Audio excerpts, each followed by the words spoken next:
આજે વિચાર છે કે હું ઓફિસ મારું પ્લેન લઈને જાઉં. મજાક નથી કરતી.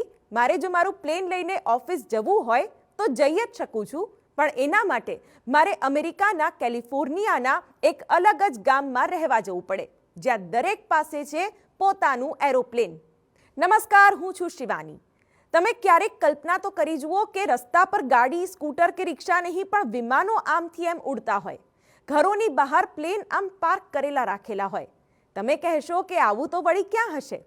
આવું હકીકતમાં છે અને આ જ પૃથ્વી પર છે. એક અનોખું ગામ અમેરિકાના કેલિફોર્નિયામાં આવેલું છે, જ્યાં રસ્તાઓ ખૂબ જ વિશાળ છે, એરપોર્ટના રનવે કરતાં પણ પહોળા છે.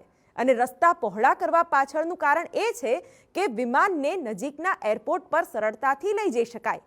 હવે તમને ડિટેલમાં આ જગ્યા વિશે વાત કરી દઉં. અમેરિકાના કેલિફોર્નિયાના આ ગામને કેમેરોન એર પાર્ક તરીકે ઓળખવામાં આવે છે. આ ગામમાં તમે દરેક ઘરની બહાર વિમાન ઊભેલા જોશો અને ગેરેજની ચાવીની જગ્યાએ હેંગર બનાવવામાં અહીં આવ્યા છે. સૌથી મોટી વાત એ છે કે આ ગામના લોકો પોતાના વિમાનનો ઉપયોગ માત્ર ઓફિસ કે રોજિંદા કામ માટે કરે છે. તમને આ જાણીને થોડું નવાઈ લાગશે, પરંતુ આ સંપૂર્ણ રીતે હકીકત છે. આ ગામના લોકો પાસે કાર જેવું વિમાન છે. લોકોના ઘરની સામે હેંગર બનાવવામાં આવે છે, જેમાં પ્લેન રાખવામાં આવે છે. એરક્રાફ્ટ જ્યાં રાખવામાં આવે છે તેને હેંગર કહે છે. જે પણ આ અનોખા શહેર વિશે જાણે કે દંગ થઈ જાય એવા દ્રશ્યો અહીં જોવા મળે છે.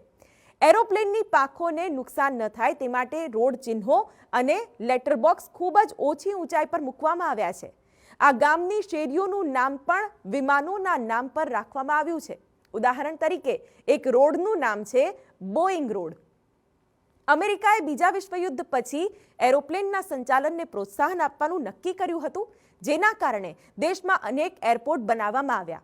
આ ગામમાં 1939માં પાયલટ્સની સંખ્યા 34,000 હતી, જે 1946 સુધીમાં વધીને 4 લાખથી વધુ થઈ ગઈ. યુએસ સિવિલ એવિએશન ઓથોરિટીએ દેશમાં રહેણાંક એરપોર્ટના નિર્માણની દરખાસ્ત કરી, જેનો હેતુ નિવૃત્ત લશ્કરી પાયલટ્સને સમાવવાનો પણ હતો, અને આ ગામ પણ તેનો જ એક ભાગ છે.